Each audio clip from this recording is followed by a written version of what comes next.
सन 1187 फलस्तीन का तपता रेगिस्तान। सुल्तान सलाहुद्दीन अय्यूबी का लश्कर फतह के बिल्कुल करीब था, मगर उसी रात कैंप में कुछ ऐसा हुआ जिसने सबको हिलाकर रख दिया। सुल्तान का सबसे बहादुर सिपाही, जिस पर सबसे ज्यादा भरोसा किया जाता था, वो अंधेरे में छुपकर अपने ही भाइयों का राशन चुरा रहा था। हैरत ये नहीं थी कि उसने चोरी की, हैरत ये थी कि एक गाजी को चोर बनने पर आखिर किस मजबूरी ने मजबूर किया, और वो कौन सा राज था जो वो अपनी ढाल के पीछे छुपाए हुए था। रात का सन्नाटा था। सुल्तान अय्यूबी का लश्कर सो रहा था, मगर उस्मान बिन जैद के दिल में तूफान था। उस्मान, जिसकी बहादुरी के किस्से पूरे अरब में मशहूर थे, आज अपनी इज्जत दांव पर लगाने वाला था। चेहरा ढांप कर वो दबे पांव उस खैमे में घुसा जहां फौज का राशन रखा था। उसने जल्दी जल्दी एक बोरी में रोटियां भरी और बाहर निकलने लगा। ये अपने ही भाइयों का हक मारने जैसा था, एक ऐसा गुनाह जिसकी सजा सिर्फ मौत थी। अभी वो चंद कदम ही चला था कि पहरेदार की मशल ने उसे घेर लिया। ठहरो, कौन हो तुम? उस्मान भागा, मगर ठोकर खाकर गिर पड़ा। मशल की रोशनी चेहरे पर पड़ी तो पहरेदार दंग रह गया। उस्मान, तुम? हमारे लश्कर का सबसे निडर सिपाही, एक चोर? उस्मान खामोश रहा। उसकी आंखें नम थीं, मगर जुबान पर कोई सफाई न थी। उसे जंजीरों में जकड़कर कैद खाने में डाल दिया गया। सुबह होते ही पूरे लश्कर में शोर मच गया कि सुल्तान का पसंदीदा सिपाही गद्दार निकला। कैद में बैठा उस्मान बार बार खैमे के छोटे से सुराख से आसमान को देख रहा था, जैसे किसी का इंतजार कर रहा हो। सवाल ये नहीं था कि उसने चोरी क्यों की, सवाल ये था कि उस बोरी में बंद रोटियों के पीछे वो कौन सा राज था जिसने एक गाजी को चोर बना दिया। सूरज निकलते ही पूरा लश्कर उस्मान के खिलाफ नारे लगा रहा था। वो शख्स जो कल तक हीरो था, आज गद्दार कहला रहा था। जब उस्मान को जंजीरों में जकड़कर सुल्तान अय्यूबी के सामने लाया गया तो दरबार में मौत जैसी खामोशी छा गई। सुल्तान की आवाज गूंजी, उस्मान, क्या ये सच है कि तुमने चोरी की? क्या तुम्हें सोना चांदी चाहिए था, या तुम दुश्मन से मिल गए हो? उस्मान खामोश रहा। उसका सर झुका था, मगर चेहरे पर अजीब सा सुकून था। उसने सिर्फ इतना कहा, सुल्तान, मुझे मौत से डर नहीं, बस आज की रात की मोहलत दे दें, कल मेरा सर कलम कर दीजिएगा। सिपा सालार गुस्से से चिल्लाया, मोहलत? ताकि तुम भाग जाओ? इसकी तलाशी लो। जब उस्मान की तलाशी ली गई तो सबके होश उड़ गए। उसकी कमर से बंधी थैली से सोना नहीं, बल्कि बच्चों का एक पुराना और टूटा हुआ जूता निकला। एक खूनख्वार जंगजू के पास बच्चे का टूटा हुआ जूता? पूरा दरबार हैरत में डूब गया। सुल्तान ने सबको बाहर निकाल दिया और तन्हाई में पूछा, उस्मान, ये जूता किसका है और तुम राशन कहां ले जा रहे थे?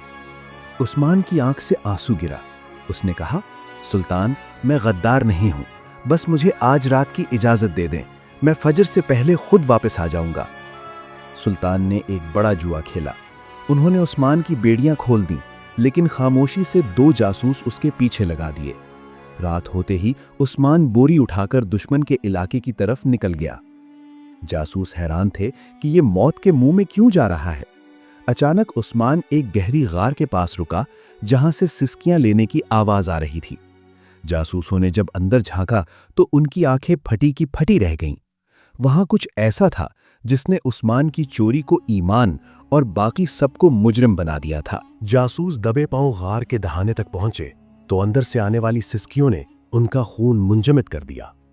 जब उन्होंने नीचे झांका तो उनके कदमों तले से जमीन निकल गई। नीचे उस्मान घुटनों के बल बैठा फूट फूट कर रो रहा था, और उसके सामने 8 मासूम बच्चे थे जो अब महज हड्डियों का ढांचा बन चुके थे। ये वो मुसलमान बच्चे थे जिन्हें सलीबियों ने पिछले हमले में कैदी बनाया था। जब ये बच्चे बीमार हुए, चलने के काबिल न रहे, तो बेरहम दुश्मन ने इन्हें कत्ल करने के बजाय इस वीरान गार में फेंक दिया, ताकि ये आहिस्ता आहिस्ता भूख से तड़प कर मर जाए। चंद हफ्ते पहले जब उस्मान एक जासूसी मिशन पर दुश्मन के इलाके में दाखिल हुआ था, तो उसने बच्चों के रोने की आवाज सुनी थी। उसने देखा कि सलीबी सिपाही इन मासूम बच्चों को उसी गार में फेंककर कहकहे लगा रहे थे। उस्मान अकेला था, वो इन सबको उठाकर लश्कर तक नहीं ला सकता था। रास्ता दुश्मन की चौकियों से भरा हुआ था। अगर जरा सा भी शोर होता तो बच्चे वहीं मार दिए जाते। उस्मान ने फैसला किया, वो हर रात छुप कर आएगा, उन्हें खाना खिलाएगा और एक एक करके उन्हें बचाने की कोशिश करेगा। लेकिन लश्कर का राशन महदूद था। उस्मान अपना हिस्सा इन बच्चों के लिए बचाता रहा।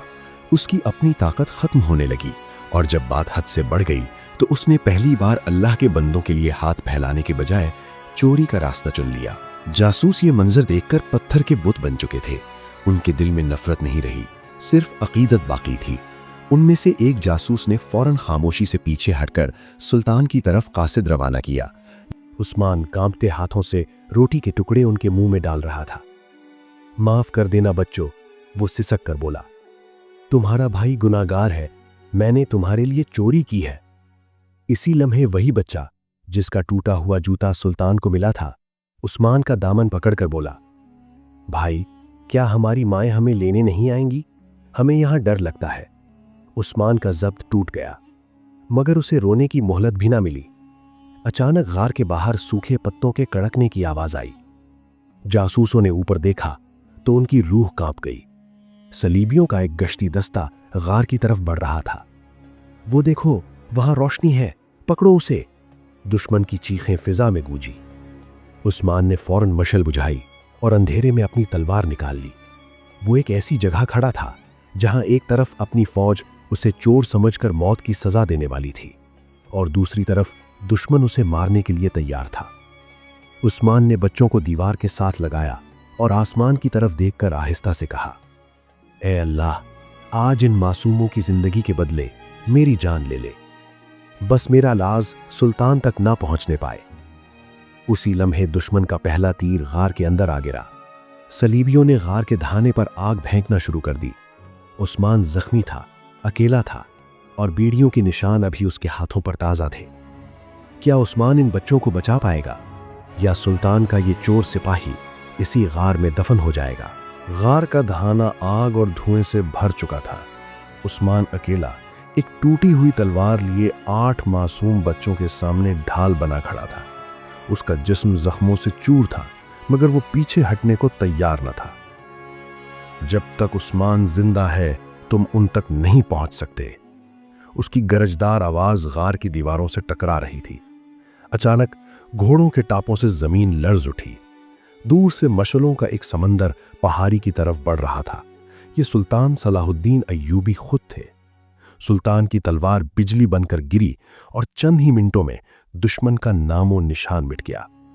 सुल्तान तेजी से गार के अंदर दाखिल हुए, जहां धुआं छटते ही एक ऐसा मंजर था जिसने फातिह बैतुल मक़दिस को भी हिलाकर रख दिया। उस्मान घुटनों के बल गिरा हुआ था। उसकी पीठ दीवार से लगी थी और उसके हाथ में रोटी का एक सूखा हुआ टुकड़ा था जो वो एक बेहोश बच्चे के करीब करने की कोशिश कर रहा था। सुल्तान को देखकर उस्मान की बुझती आंखों में आखिरी चमक आई। वो बहुत मध्यम आवाज में बोला, सुल्तान, ये अमानतें हैं अल्लाह की। मैं चोर नहीं हूं, बस थोड़ी देर हो गई। ये कहते ही उस्मान का सर एक तरफ ढलक गया। सुल्तान खामोशी से आगे बढ़े और अपनी चादर उस शहीद के वजूद पर डाल दी।